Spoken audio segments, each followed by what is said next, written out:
Buen día para todos. El día de hoy vamos a realizar la exposición propuesta en el módulo 1 sobre sistemas manejadores de bases de datos. Entonces, mi grupo está conformado por Juan Carlos Valencia, Carlos Guerrero y mi persona Alexander Patiño. Tenemos la introducción a los sistemas manejadores de bases de datos. Esos sistemas nos van a ayudar a gestionar, organizar y nos van a proporcionar alternativas para lo que son las modificaciones, actualizaciones, inserción y extracción de datos. Las funciones de un sistema manejador de datos, o las funciones principales, serían la inserción, la consulta, actualización y borrado. Para desarrollar las operaciones anteriores tenemos las siguientes funciones que se aplican prácticamente para casi todos los sistemas manejadores de bases de datos, que sería el diccionario de datos. Este va a manejar métodos de información para acceder a la información de nombre, tipo y tamaño de datos. Integridad de los datos. Nos van a asegurar que se ejecuten todas las acciones o no. Esto para evitar inconsistencias en el sistema. Las actualizaciones. Bueno, un ejemplo puede ser cuando dos o más usuarios modifican sus datos. Los sistemas manejadores de bases de datos nos van a asegurar o nos deben asegurar que no se presenten inconsistencias en las actualizaciones. La integración nos va a permitir integrar el software con otro software de comunicación a través de la red. Las restricciones, estas van a requerir de una validez y una consistencia de datos, pero para que se aplique esto hay que considerar algunas reglas. La administración, van a ser herramientas que nos van a permitir y nos van a garantizar la disponibilidad e integridad de los datos. Entonces tenemos los componentes de un sistema manejador de base de datos. Sería el lenguaje de definición de datos. Se va a definir, este nos define y nos describe los objetos de la base de datos, también lo que son las restricciones, los privilegios y los accesos. El lenguaje de control de datos va a ser el encargado de la seguridad de todos los datos que se almacenen. El lenguaje y manipulación de datos va a ser a través de SQL, y esto nos va a ayudar a lo que es insertar, actualizar, consultar o eliminar datos. Los objetos incluye lo que son las tablas base y derivadas, consultas de tipos de datos, restricciones de tablas y triggers. También tenemos el diccionario aquí en componentes, ya lo vimos anteriormente.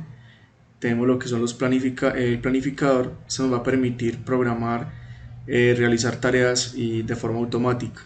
Copia de seguridad, nos va a permitir establecer puntos de restauración a los cuales se puede volver en caso de presentarse fallos en el sistema. Entonces tenemos los usuarios de un sistema manejador de base de datos. Bueno, también tenemos lo que es el administrador de base de datos. Él va a ser el usuario principal, ya que se va a encargar de lo que es el diseño de la base de datos, tanto a nivel físico como aspectos fundamentales en la implementación, tales como lo que es el control de seguridad y también de mantener el sistema operativo. El administrador también va a manejar lo que son permisos y restricciones. Tenemos los diseñadores de bases de datos. Los diseñadores de bases de datos se van a encargar de todo lo que es la lógica de la base de datos. Van a identificar los datos que se van a necesitar en el sistema. Van a realizar también lo que son restricciones. Y el que realice esta acción de diseñador o esta tarea de diseñador debe conocer muy bien la lógica del negocio. Los programadores se van a encargar de implementar programas y aplicaciones que van a utilizar las bases de datos y que van a ser utilizados por los usuarios finales. Bueno, tenemos los usuarios finales. Estos van a ser los clientes de las bases de datos. Los usuarios finales por lo general no tienen conocimiento de informática ni tampoco van a tener conocimiento de la estructuración de toda la base de datos. Algunos de los sistemas manejadores de bases de datos serían Postgre, MySQL, y Oracle. Estos serían como los más utilizados en el momento.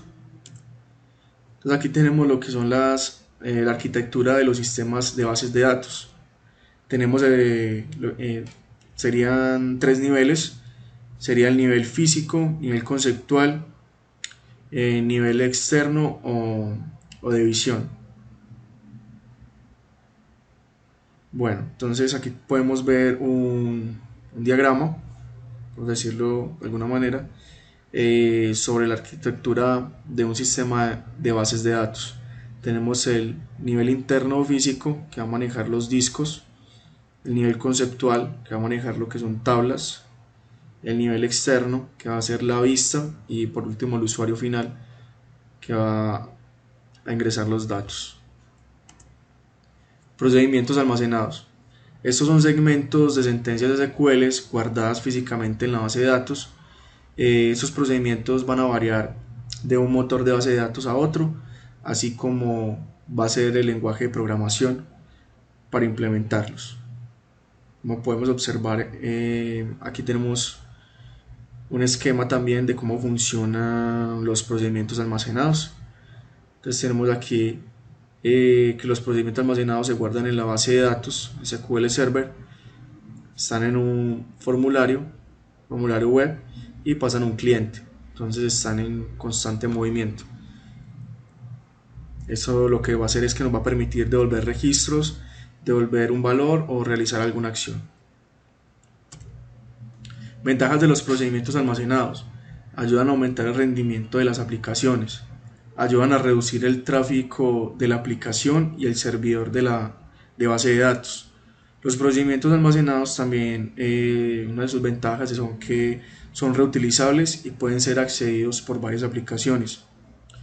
Son seguros. La lógica del negocio puede encontrarse como un API en la base de datos. Las desventajas son que su memoria incrementa sustancialmente. También son que es difícil depurar procedimientos almacenados. No es fácil desarrollar y mantener estos procedimientos. Y la modificación de un procedimiento almacenado puede afectar todo el software que utilice esta funcionalidad.